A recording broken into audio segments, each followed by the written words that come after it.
Guys, what's going on? Semen del Piso back once again. What are we going to talk about today? So we're going to talk about Theravada Buddhism, and of course the third of the three pillars that make up Theravada Buddhism and why it's so important in this day and age and how it could be cultivated and reinvigorated due to the practice of semen retention for us men. Like, comment, subscribe. We're going to get right into this kind of content now, right? So we already went over the first two facets or the first two pillars that make up Theravada Buddhism. We talked about ethical behavior, ethical deeds, right? Which has to do with aligning ourselves with where the heck the objective reality is going and trying to flow with it, right? Of course, not doing anything wrong to anyone. You're being completely compassionate. As Jesus says, if someone strikes one cheek, you have to turn around and make them strike the other cheek of your face. Pause. Then we have the other one that we went over, which is concentration. Concentration is incredibly important. It is the focusing of that sexual energy that's been transmuted to creative energy onto a singular point in order to create products, in order to create projects, services, everything. Now we're going to get into the final bit, right, of Theravada Buddhism, which is wisdom. Wisdom is referred to as pana. How the heck does one accumulate wisdom, right? I'm going to tell you a tip and trick on how I think about wisdom. Let's describe wisdom. Wisdom is generally achieved the longer you live. Wisdom is like basically knowing that when you're young, you see fire, right? Fire is hot. You don't know that when you're young, so you touch the fire, you get burned. The situation passes, time moves forward as it does, and it advances the life of all souls. And then we are older, we are presented with that same fire, and then we are a bit more reluctant to touch it because we've known, from before our past experience, that it burns us, it's harmful. We got to stay the hell away from it. My tip and trick on how I approach wisdom is the wise person is the person, of course, that learns from his own mistakes, his or her, right? We're not discriminatory here. The wisest individual and being in Paragon is the individual that's able to learn from other people's mistakes whilst maintaining their youth. Yes, it's live, but you say whatever you want. What would you like to say? Nothing? Oh, okay, yeah, sure. We got a student. But the wisest individual, like I said, is the one that is able to learn from other people's mistakes. How the hell do you do that, right? Without even directly being connected to that experience that allows us to not only understand it, but overstand it. Let's talk about the fire example, right?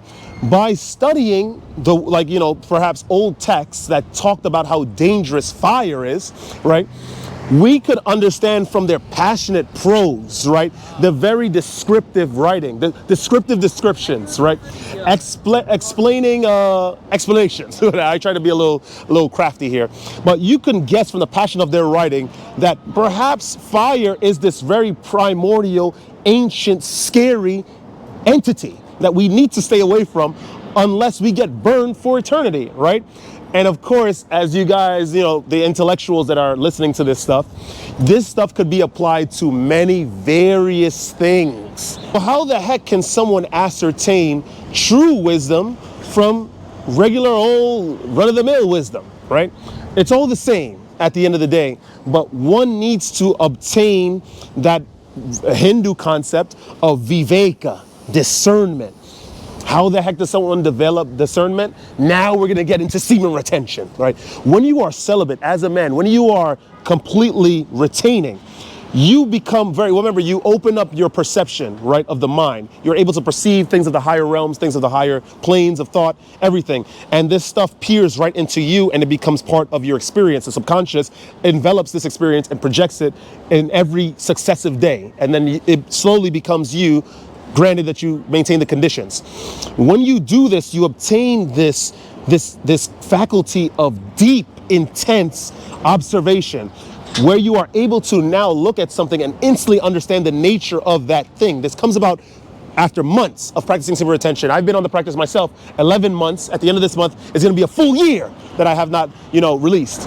And you develop this understanding the longer you get on this practice. And of course, once you obtain viveka, once you obtain discernment, you are now able to, that fire, this seems like that thing is of the nature of fire.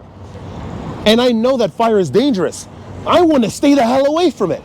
That's exactly how it works. And then by implementing that decision perpetually, because life is full of moments that happen perpetually all the time, where we're supposed to make a choice every single waking moment, the more you hold the line due to the maintenance of the conditions in your body to allow you to perceive the making higher decisions.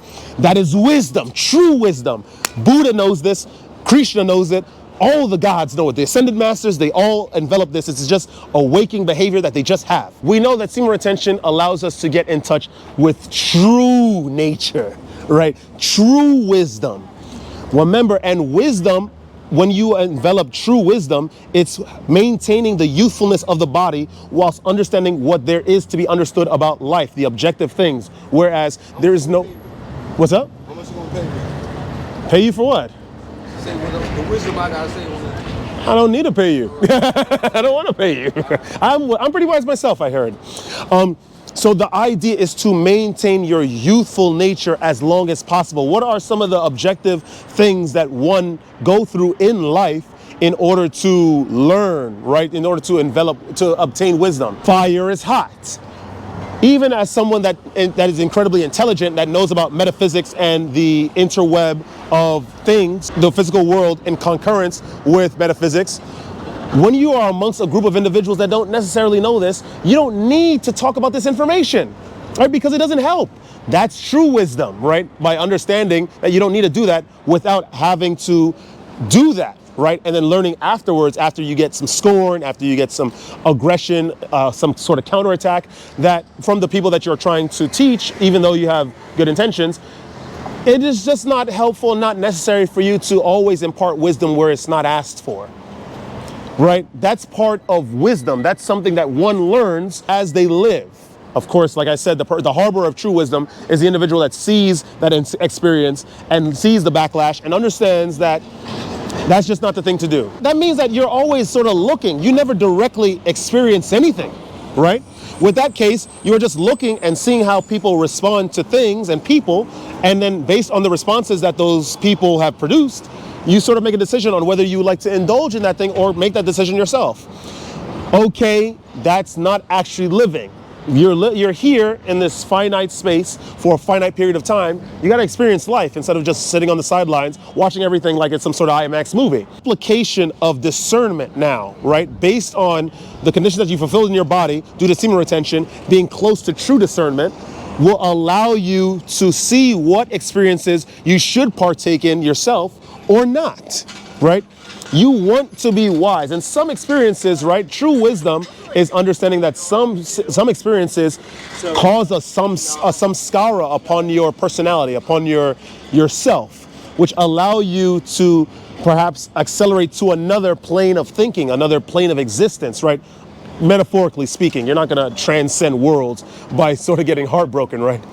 But tell that to all the people that have been in their various stories that have become horrible people because of heartbreak. You have to walk that fine line of understanding what experiences you need to partake in order to affect yourself, to enact that effect on yourself in order to cause you to transcend reality. There's a fine line that needs to be walked. And of course, that fine line could even be perceived first due to being on semen retention, due to being on the practice.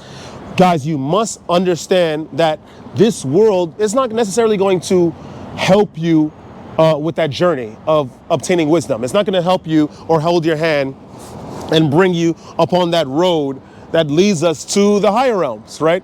It's not going to happen. But I assure you, if you control yourself, gird your loins, right? Steel yourself, increase your perception, and understand what needs to be experienced in order to gain true wisdom and what doesn't need to be experienced in order to still gain that true wisdom.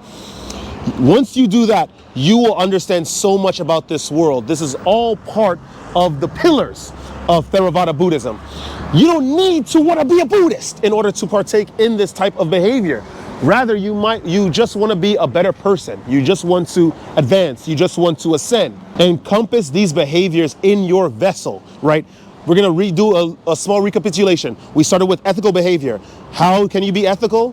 because things are varied, right? Depending on the society that you're in. There is ethical behavior all around. A smile in every single culture means the same exact thing. Cultivate that smile, cultivate genuine happiness. Be ethical. Someone bumps into you, that's nothing. That's nothing. That's nothing. Continue with your life. And if they are seeking to bump into you again, make sure they have the other shoulder, right? That's for karmic reasons, but we know that's ultimately ethical behavior because you are not perpetuating any sort of negativity. You're not perpetuating any sort of sin. That's one. Concentration. You are honing your sexual transmuted energy in order to achieve something, in order to enact some sort of project, right? In order to do something, right? It's the same guy. He's just been like biking around. He wanted me to pay him for wisdom. What? What? Anyway, concentration. You are basically polarizing all of your mental energy towards a singular point in order to enact something, to create something. Then we have the final thing, wisdom. There's true wisdom, there's just wisdom. They're both valuable, but true wisdom is obtained through staying youthful and not partaking in that experience, but understanding the experience completely. That's true wisdom. And encompass these things, and you'll be on your way to being one of the incarnations of Buddha yet. And with that being said, that's all I have to say about Theravada Buddhism today. If you guys enjoyed that kind of content, I'm losing my voice. If you guys enjoyed that kind of content, like, comment, subscribe, share the video with some peers. Don't ever let this place get you down. Remember, this world is not geared towards teaching you anything, right? I mean, not directly. You can sort of look at individuals and sort of assume what to not do, right? Based on what they do.